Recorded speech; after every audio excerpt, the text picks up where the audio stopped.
We're back for more Austin Weekend. We're back from our hiatus. Yeah, you thought we were gone, didn't you? No, we were just taking a extra long summer break. Yeah. I guess so, yeah. But you can't have a better movie to come back and talk about other than this one. Star Wars The Last Jedi. Star Wars The Last Jedi, the one that everybody's been waiting on. Everyone's anticipated since 2 years ago. 2 years ago, yeah. Rogue One was a really good filler movie. I really enjoyed Rogue One, but everybody's been waiting on. And everyone, well, we'll have to look back on the number 7. The last. This one Star is Wars a follow-up to the Star Wars Episode 7. Yeah, Star Wars Episode 7. Yeah, this is Episode 8.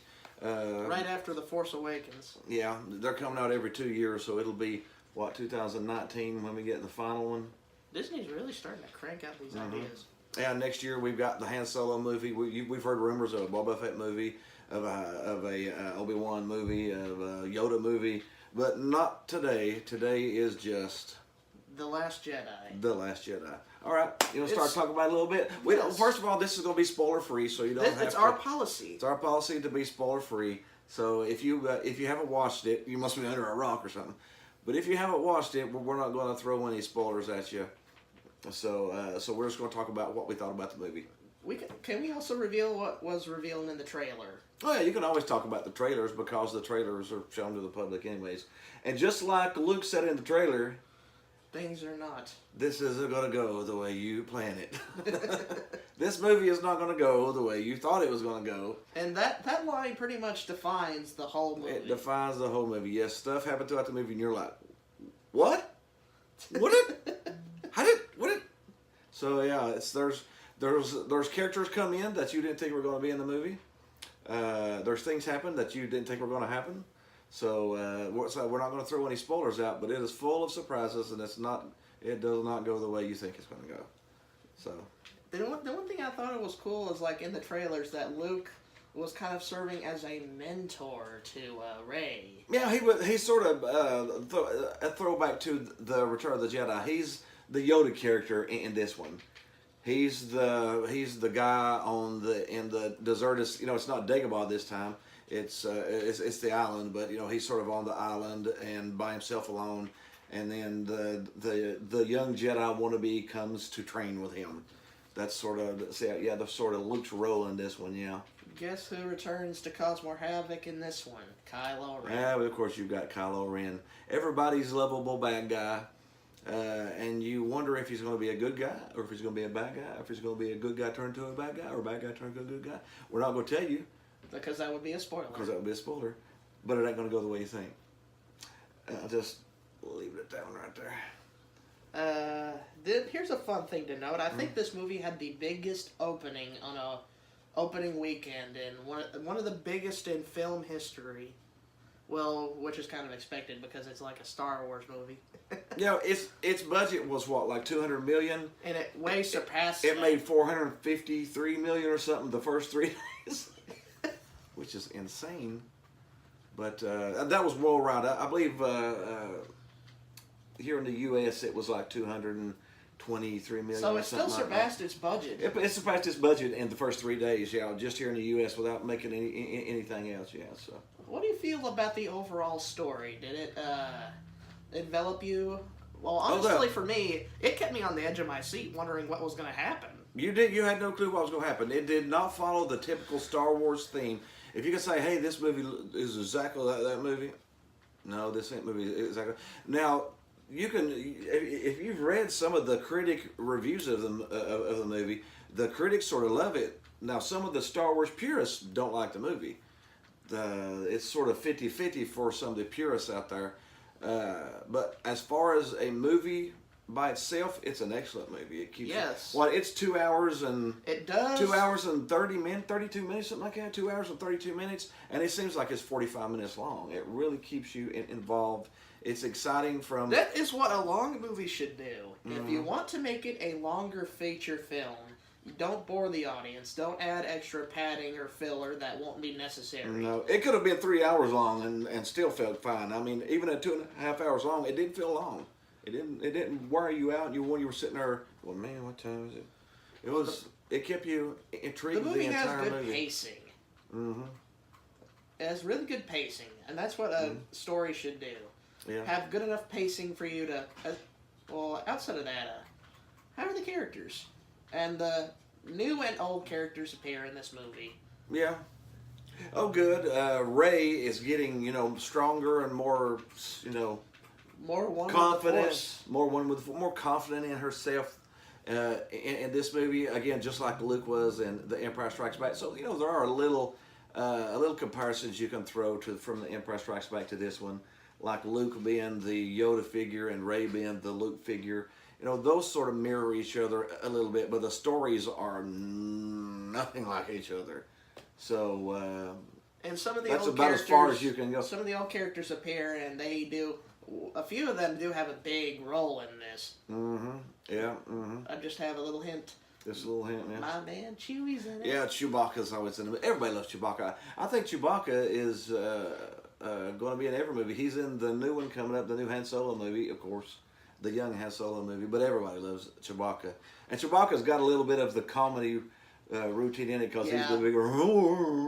Yeah. Of course, you've got the Porgs. Yes. And just not a spoiler, but Chewie and the Porgs are pretty fun to watch together. They are.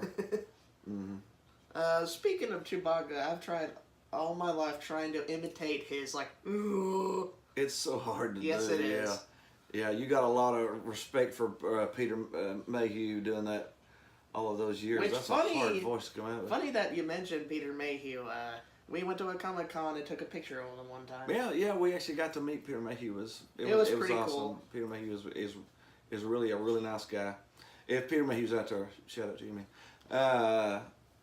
How'd you think the story of the movie went? Well, it was smartly written.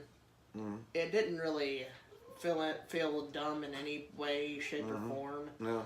It actually felt consistent. The characters have a purpose for the most part. Mm-hmm. They serve a role in the movie that's really important later on, especially for a 2-hour and 30-minute movie. Mm-hmm. You kind of need that. I said some of the old Star Wars characters play big roles. Some of the new Star Wars characters play big roles.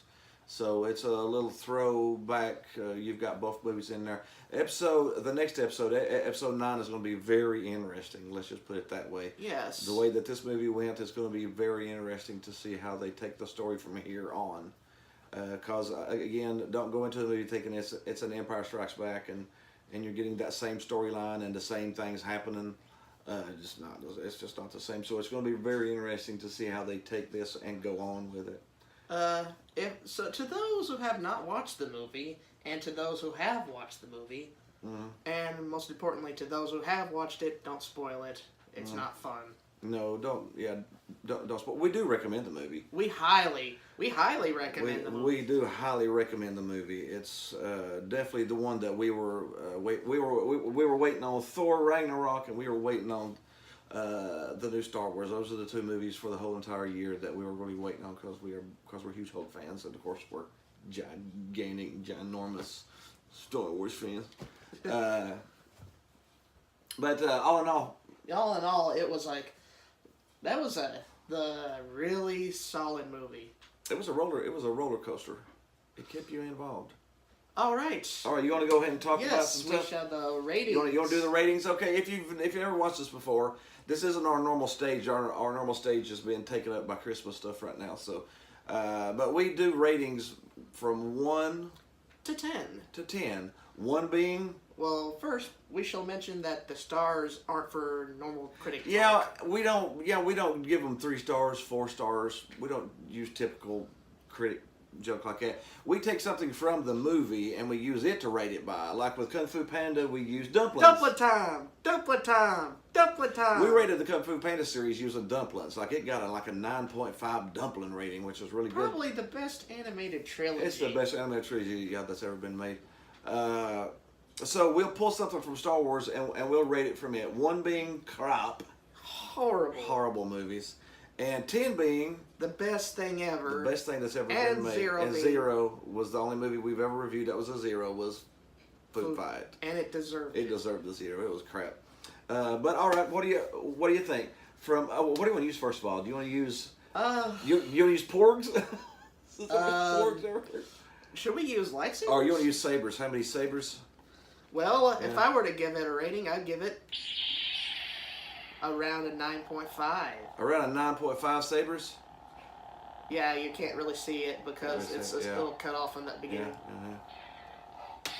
Yeah, I probably it was a really good movie. It kept you involved. You enjoyed it to the very end, and had likable characters, old and new. And the good thing about it that some people are maybe upset about it a little bit is it leaves you wanting more. It leaves you wondering what's happening next? How is this all going to come out? So and we have to wait 2 years for that. So some of the parts that people might not like are actually parts that leave you wanting more and make you think, make you talk about it.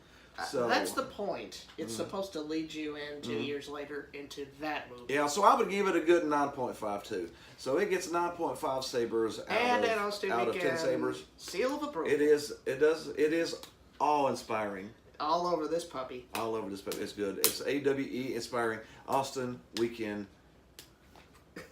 It was a good movie. Other than that, I guess we are back at it now. We're gonna start coming to you a little more regularly again.